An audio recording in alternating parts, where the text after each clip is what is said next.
in short episode 50 DB scan density based spatial clustering of application with noise. तो यहाँ पे अगर हमारे पास में बहुत सारा नॉइस आउटलायर है तो उनको ये ऑटोमेटिकली नॉट असाइन करता है क्लस्टर्स को। क्या करते हैं जनरल हमारी क्लस्टरिंग क्या हुई थी, सर्कल्स ले रहे थे, ओवल्स ले रहे थे। डीबी स्कैन बोलते हैं कोई भी शेप ले सकता है, तो ये डेंसिटी बेस्ड क्लस्टरिंग करता है। और पैरामीटर्स इसमें कैसे होते हैं, दो पैरामीटर्स है, एक है अपना एप्सिलॉन नॉट, ये बताता है radius of neighbourhood of point. तो अगर मेरा ये पॉइंट है, एप्सिलॉन रेडियस में जो भी पॉइंट्स वगैरह अगर आ गए तो वो इसके नेबरहुड में आ गए, है ना। एंड ये एक स्पीयर हो गया, आप डेंसिटी स्पीयर है, it's not just a circle.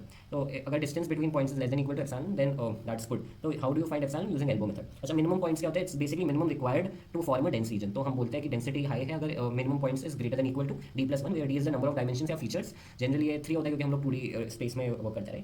अब डीबी स्कैन की वर्किंग देखो, ये बेसिकली ग्रुप करता है based on density not distance, right. तो इसमें 3 प्रकार के पॉइंट्स हो सकते हैं। या तो आपके पास में कोर पॉइंट आ गया which has at least minimum points तो है ही, और सिग्मा इन सिग्मा नेबरहुड है, ठीक है, at least minimum points in sigma neighbourhood. Border point बोलता है कि मेरे पास में लेस देन मिनिमम पॉइंट्स है in sigma, but in sigma neighbourhood of a core point. तो मेरा एक कोर पॉइंट अगर ये है, उसके यहाँ बॉर्डर में ये वाला कोई पॉइंट हो गया, ये मेरा बॉर्डर पॉइंट हो गया, ठीक है, और ये मेरा कोर पॉइंट है ना, कोर पॉइंट। अब यहाँ पे नॉइज क्या होता है, नॉइज बोलता है कि मैं ये वाला पॉइंट हूँ जो कि ना ही कोई भी कोर पॉइंट से रीचेबल नहीं है फ्रॉम एप्सिलॉन डिस्टेंस, राइट। कोई भी कोर पॉइंट से एप्सिलॉन डिस्टेंस तक रीचेबल नहीं है, तो दैट्स नॉइज पॉइंट। अब हम क्या करेंगे, काउंट करेंगे कोर पॉइंट्स को, फिर जो भी अनविजिटेड कोर पॉइंट है उसको मैं क्लस्टर में कन्वर्ट कर दूंगा, एंड उसके बेसिस मैं जस्ट अप्लाई डीएफएस ताकि उसके सारे नेबर्स को मैं एप्सिलॉन साइज के अंदर डाल सकूँ, राइट। उसके बाद मैं डेंसिटी कनेक्शन क्या होता है, ए से बी की डेंसिटी कनेक्टिविटी क्या से देखते हैं, ए और B is densely connected if the chain of core points between A and B is less than equal to sigma part. तो बेसिकली ए और बी के बीच में जितने भी कोर पॉइंट्स हैं वो एप्सिलॉन डिस्टेंस अपार्ट है, एप्सिलॉन डिस्टेंस अपार्ट, एप्सिलॉन से कम डिस्टेंस अपार्ट है, ठीक है। तो अगर ऐसा हो गया तो ये डेंस कनेक्शन कहलाता है, एंड लेबल कर लो फिर नॉइजेस को जो कि अभी तक असाइन नहीं किया गया है ना।